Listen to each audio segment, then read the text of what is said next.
fisticuffs and everything to fall out from that. Last night, both play-in games, Sixers Magic, and then, of course, Steph Curry, Draymond Green, and the old Celtics, Al Horford and Kristaps Porzingis balling out. That was an incredible game to watch. It really was. Shout out to Adam Silver. You're right. These play-in games have been everything the NBA could have hoped for and then some. And for us as consumers, they've been so exhilarating, so fun.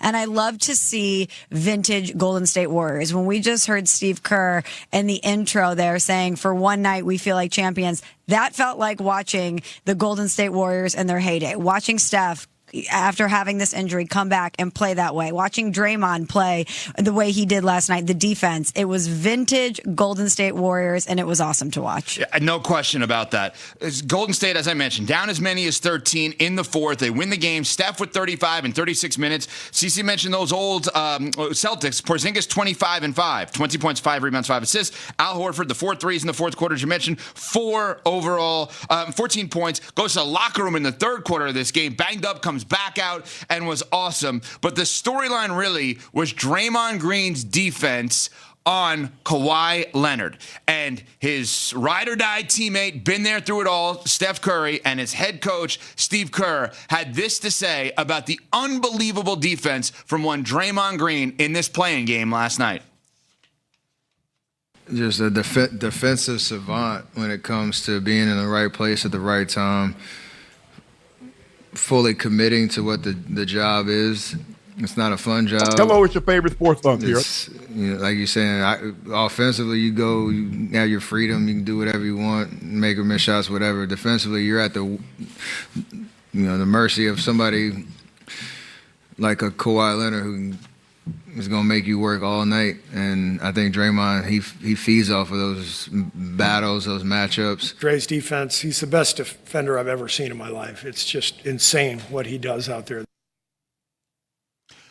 Steve Kerr saying Draymond Green is the best defender I've ever seen in my life. Just for context, Steve Kerr played on the Chicago Bulls with Dennis Rodman, Michael Jordan, Scottie Pippen. He also played on the San Antonio Spurs with David Robinson and Tim Duncan. And you know what, CeCe Smalls? He may not be wrong. That's how great of a defensive player Draymond Green is. And I am glad. You're going to be surprised with this take today, one Chris Canty specifically. I want to praise defense today. Not offense, not quarterbacks, nothing. I'd like to sit here and say it's about time in basketball that we equate defense with offense, and that the defensive prowess of one Draymond Green has that kind of impact on a basketball game. It's crazy that we're praising defense in a game where 247 points were scored. Okay. It's a new world that we're living in the NBA. But I will say this. Draymond Green, the back-to-back steals in the final minute of the fourth quarter were outstanding. Off the inbounds pass, that was crazy.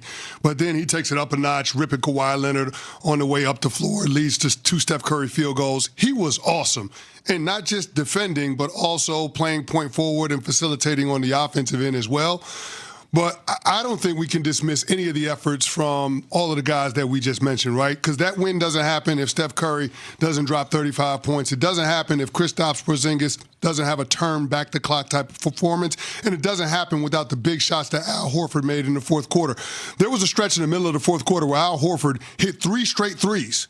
And then, of course, he hits the go-ahead shot with 2 minutes to go in the fourth quarter. So, I mean, it was phenomenal all the way around. And to me, that is an exhibition of DNA, championship DNA. The Golden State Warriors, their ethos, their essence is what won that game last night against the Clippers. It's crazy to think that they had not won in that building in the Intuit Dome until last night. And so for them to be able to have that performance when they're up against it, a true win-or-go-home scenario, you just got to tip your cap to them. Now, can they follow that up? Can they do it again against the Suns? Remains to be seen. But that was a phenomenal performance last night. And if you can get that version of Kristaps Porzingis, Al Horford, and Draymond Green, then this Warriors team is going to be scary in the first round of the playoffs. All fair. Is Draymond the greatest defender of all time? Well, I'll tell you what I thought watching this last night. This is why he's worth it. Because remember all the times we've talked about Draymond's behavior, all the times that there has been discipline and consequences, and we wondered how long can the Golden State Warriors continue to do this? Are they allowing it? Is Steph fed up with it? Remember all of the analyzing that we did about Draymond and his time with Golden State? This is why he's worth it. This is it. Watching him last night, the defense that he displayed, what he does, allowing Steph to do his thing. This is why Draymond is so excellent, and why with all the other stuff, when we always opine about is it worth it, this last night is exactly why it's worth it. And yeah, he might be the best defender that Steve Kerr's ever seen because he does it consistently. He's so awesome. Listen, I don't want to go back and look at all the numbers and compare it because a lot of times we just live in the immediacy of this. But the fact that he's even in that conversation and that you could make a really great argument for it tells you all you need to know. He's definitively in the conversation. And Steve Kerr said that I've ever seen, meaning Bill Russell's off the table for this because Steve Kerr is still relatively young where he's not watching Bill Russell in his prime. And Bill Russell is one of the greatest defenders to ever live, if not the greatest defender to ever live. And by the way, physically, at the center position was built like Tracy McGrady. He was like 6'8", 6'9", 220. He wasn't a big guy relative to today's day and age. And he was still dominating inside. Will all kinds of problems. And Wilt was a monster physically. Yeah. So Bill Russell is obviously. But Draymond Green is able to impact and dictate a game defensively in a way that great offensive players are offensively. And so if you want to say that Dennis Rodman's better, go ahead, because Dennis Rodman's unbelievable. Scottie Pippen, Michael Jordan. And Dennis Rodman did it at multiple places. Places. San Antonio. He did it with the Bad Boy Pistons. He did it with the Chicago Bulls. No question. Listen, Draymond Green is absolutely in the conversation for one of the best defensive players ever. But calling him definitively the best defensive player ever, I ain't going to that place. I'm not doing that.